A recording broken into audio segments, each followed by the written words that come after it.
हम्म, विद्यार्थियों good morning. आज आपको भूगोल का फर्स्ट लेसन जिसका नाम है क्षेत्र अध्ययन, उसके बारे में जानकारी दी जाएगी।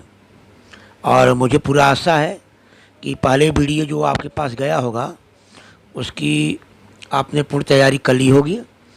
तो आज हम क्षेत्र अध्ययन के बारे में जानकारी प्राप्त करेंगे। क्षेत्र अध्ययन है क्या? क्षेत्र अध्ययन किसे कहते हैं?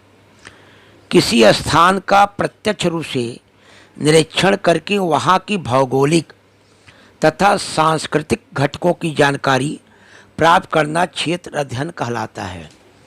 क्षेत्र अध्ययन व्यापक भी हो सकता है, संक्षिप्त भी हो सकता है। आप जिस जगह रहते हैं उस जगह पर भी आप क्षेत्र अध्ययन कर सकते हैं। जैसा कि आप अपने पुस्तक में देखेंगे तो उसमें जो नक्शा बनाया गया है, मैप दिया गया है, उसमें नल दुर्ग से और अलीबाग के बीच में जो एक रेखा खींचा गया है, यानी वहाँ उस दोनों के बीच में आपको क्षेत्र अध्ययन करना है, जो कि पाठ्य पुस्तक के द्वारा बताया गया है। तो इसमें बताया गया है कि नल दुर्ग से अलीबाग के लिए सभी विद्यार्थी, शिक्षक और शिक्षिकाएँ एसटी बस से जाते हैं और बस से जाते समय बीच में उन्हें जो भी चीज़ दिखाई देता है वह उन चीज़ों का वह निरीक्षण करते हैं। जैसे यात्रा के दौरान भू आकृति, वनस्पतियों, अधिवासों में जो अंतर दिखाई देता है उस पर वो चर्चा करते हैं। कृषि हुआ और अलग अलग फसलों में जो अंतर दिखाई दे रहा है, पहाड़ों में जो अंतर दिखाई दे रहा है, नदियों में जो अंतर दिखाई दे रहा है, बांधों में जो अंतर दिखाई दे रहा है, प्राकृतिक निर्माण में जो अंतर दिखाई दे रहा है, इन्हीं अंतर में यानी अगर देखा जाए तो छात्र छात्रा, अध्यापक और अध्यापिका यह सभी आपस में बात करते हैं और उन अंतरों के बारे में जानकारी प्राप्त करते हैं।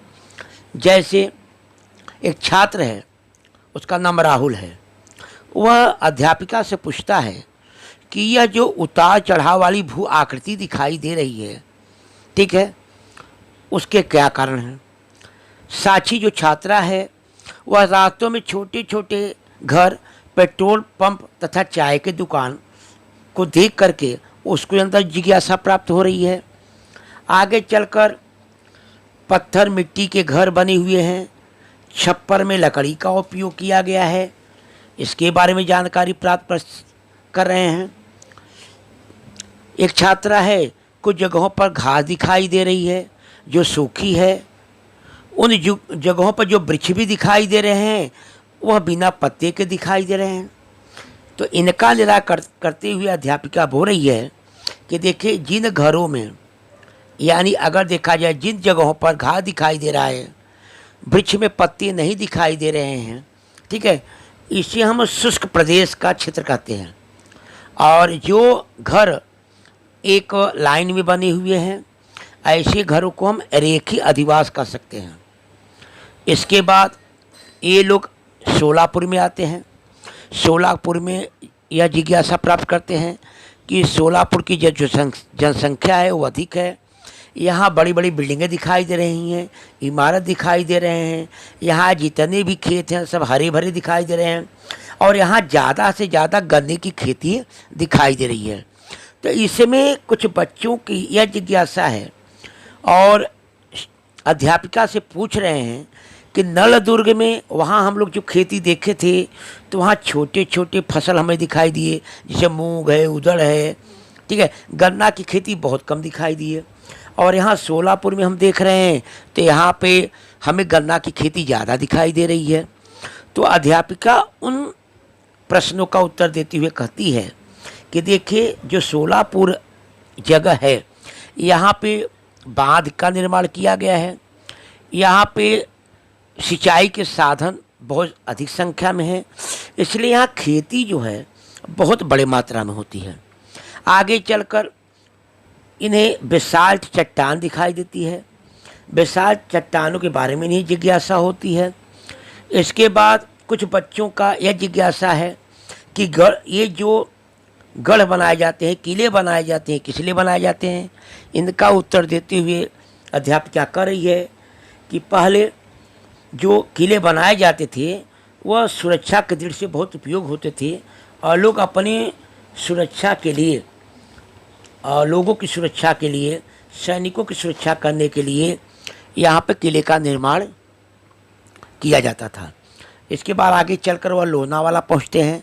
लोनावाला की प्राकृतिक सुंदरता, ठंडी हवाएं के लिए प्रसिद्ध है। वहाँ के पहाड़ों के बारे में, भू आकृतियों के बारे में वह जानकारी प्राप्त करते हैं। इसके बाद वह लोग या अलीबाग पहुँचते हैं।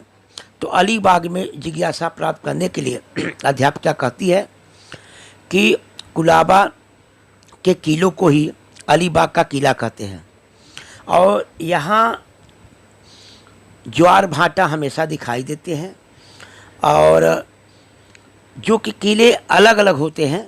कुछ किले ऐसे होते हैं जो पानी से घिरे होते हैं और इन्हीं किलों को हम जलदुर्ग कहते हैं। छात्रा का एक जिज्ञासा है, मछली पकड़ना भी व्यवसाय है। अध्यापिका बोलती है कि मछली पकड़ना तो व्यवसाय है, साथ में नारियल, कटहल, केला और कुछ मसालों की खेती की जाती है, वह भी एक प्रकार का व्यवसाय है। ये लोग वहाँ क्षेत्र का अध्ययन करते हैं और कुछ बच्चे विद्यार्थी अपने नोटबुक में उसे लिखते हैं और सभी लोग भोजन करते हैं, रात को आराम करते हैं और जैसे सुबह होता है वैसे लौट आते हैं और जो विद्यार्थियों ने जो चीज़ की जानकारी प्राप्त की है उसमें आपस में डिस्कस करते हैं, वार्तालाप करते हैं और आपस में विचार करते हैं। तो इसके बाद इसमें आइए कुछ प्रश्नोत्तर हैं। इन प्रश्नोत्तरों के बारे में जानकारी प्राप्त करते हैं और ये जो प्रश्नोत्तर दिए गए हैं उन प्रश्नोत्तरों को आप भूगोल का 200 पेज का नोटबुक बनाइए और एक तरफ सादा रहेगा जिसमें कुछ आपको चित्र वगैरह बनाना हो और दूसरी तरफ आप प्रश्नोत्तर लिखेंगे। कि जो पहला इसमें प्रश्न दिया गया है कि आपके द्वारा किए गए क्षेत्र अध्ययन का वृत्तांत लिखिए। क्षेत्र अध्ययन का आपके द्वारा, तो आपने कौन सा क्षेत्र अध्ययन किया है।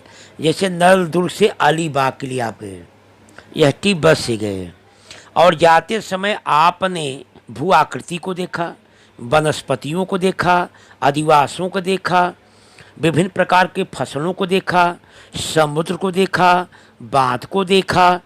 तो जिन चीज़ों को आपने देखा उसी के बारे में आप जो है लिख दीजिए। उसी को हम कहते हैं क्षेत्र अध्ययन का वृत्तांत, यानी आप जो देखे हैं उसी के बारे में आपको लिखना है। दूसरा प्रश्न है, कारखाने में क्षेत्र अध्ययन हेतु जाने के लिए प्रश्नावली तैयार कीजिए। कारखाने में, अब कारखाने में जाने के लिए प्रश्नावली अगर आपको तैयार करना है तो आप इस प्रकार कर सकते हैं। जैसे जिस कारखाने में जा रहे हैं, इस कारखाने की स्थापना किस वर्ष हुई है, कारखाने में किस वस्तु का उत्पादन होता है, कारखाने में कार्यरत कर्मचारियों की संख्या कितनी है, कारखानों की वस्तुओं में उत्पादन के लिए किस कच्चे माल की आवश्यकता होती है, कारखाने की वस्तुओं के उत्पादन के लिए आवश्यक कच्चा माल किस स्थान से ले जाया जाता है, कारखाने में उत्पादित पक्का माल किस स्थान से बिक्री के लिए भेजा जाता है, कारखानों में श्रमिक की सुरक्षा के लिए कौन सी सावधानी रखी जाती है, पर्यावरण को बचाने के लिए, पर्यावरण से हानि बचाने के लिए कौन से उपाय किए गए हैं। इसके लिए आप प्रश्नावली तैयार कर सकते हैं। इसके बाद तीसरा प्रश्न दिया गया है, क्षेत्र अध्ययन के दौरान कचरे का व्यवस्थापन कैसे करेंगे। क्षेत्र अध्ययन, आप क्षेत्र अध्ययन कर रहे हैं, जहाँ जहाँ जा रहे हैं, अगर वहाँ पे जैसे कचरा आप देख रहे हैं तो कचरे का व्यवस्थापन कैसे करेंगे। तो उसके लिए जैसे आप क्षेत्र अध्ययन कर रहे हैं तो वहाँ पर देखेंगे कि आपको प्लास्टिक थैलियाँ दिखाई देंगी, प्लेट दिखाई देंगे, खाद्य पदार्थ के आवरण, तमाम प्रकार की चीज़ दिखाई देंगी। ठीक है। इसके बाद आपको एक तरह से देखा जाए तो पहले कचरों का व्यवस्थापन करने के लिए आप एक जानकारी, लोगों को जानकारी देंगे, और वो जानकारी जो देंगे सूचना पट पर लिखा होना चाहिए। ठीक है, कि कचरे का व्यवस्थापन कैसे करें, गीले कचरे का, सूखा कचरे का व्यवस्थापन कैसे करें, उसके बारे में सूचना पट पर आपको जानकारी देनी होगी। इसके बाद अगर आपको कचरे का व्यवस्थापन करना हो या आपको बोला जाए तो अभी भी कर सकते हैं। जैसे कुछ कचरे ऐसे होते हैं जिनको हम ज़मीन के अंदर गाड़ देते हैं, और ज़मीन के अंदर गाड़ने के बाद आगे चलकर जब उस कचरे को हम निकालेंगे तो उससे कंपोस्ट खाद भी बनाई जा सकती है। ऐसा भी आप जानकारी लोगों को दे सकते हैं, जैसा कि पुस्तक में नहीं लिखा है, ये मैं आपको एक एक्स्ट्रा जानकारी दे रहा हूँ, उसको आप कर सकते हैं। अगला प्रश्न है कि क्षेत्र अध्ययन हेतु आप क्या सामग्री ले जाएंगे। तो सामग्री में देखिए, आप क्षेत्र अध्ययन के लिए जाएंगे तो आपके पास कम से कम अभिलेख कापी होनी चाहिए, कलम होनी चाहिए, पेंसिल होनी चाहिए, मापन पट्टी होनी चाहिए, कैमरा होना चाहिए, दूरबीन होना चाहिए, ये सब आपके पास होना चाहिए। अगला जो प्रश्न है, क्षेत्र अध्ययन की आवश्यकता स्पष्ट करो। क्षेत्र अध्ययन की आवश्यकता क्या है। तो क्षेत्र अध्ययन भौगोलिक संकल्पनाओं, घटनाओं, प्रक्रियाओं का प्रत्यक्ष अनुभव प्राप्त किया जा सकता है। क्षेत्र अध्ययन की सहायता से मानव तथा पर्यावरण के पारस्परिक संबंधों की जानकारी प्राप्त की जा सकती है। क्षेत्र अध्ययन द्वारा क्षेत्र के अध्ययन के लिए चुने गए क्षेत्र की सामाजिक, आर्थिक, ऐतिहासिक, सांस्कृतिक परिस्थितियों का भी अध्ययन किया जा सकता है। क्षेत्र अध्ययन द्वारा भूगोल का अध्ययन अपेक्षाकृत अधिक आकर्षण बनता है और ज्ञान प्राप्त करने को उपयुक्त प्रोत्साहन किया जाता है। यानी क्षेत्र अध्ययन में आपको ये जानकारी हो सकती है कि हमारी भौगोलिक रचना कैसी है, जलवायु कैसी है, इसके बाद लोगों का रहन सहन कैसा है, लोगों के व्यवसाय क्या हैं, ये सब के बारे में आप जानकारी कर सकते हैं। इस लेसन में आपको यही पूरी तरह से बताया गया है। मुझे आशा है कि आप इस वीडियो को कई बार देखेंगे और प्रश्नोत्तर को लिखेंगे और उसको याद करेंगे।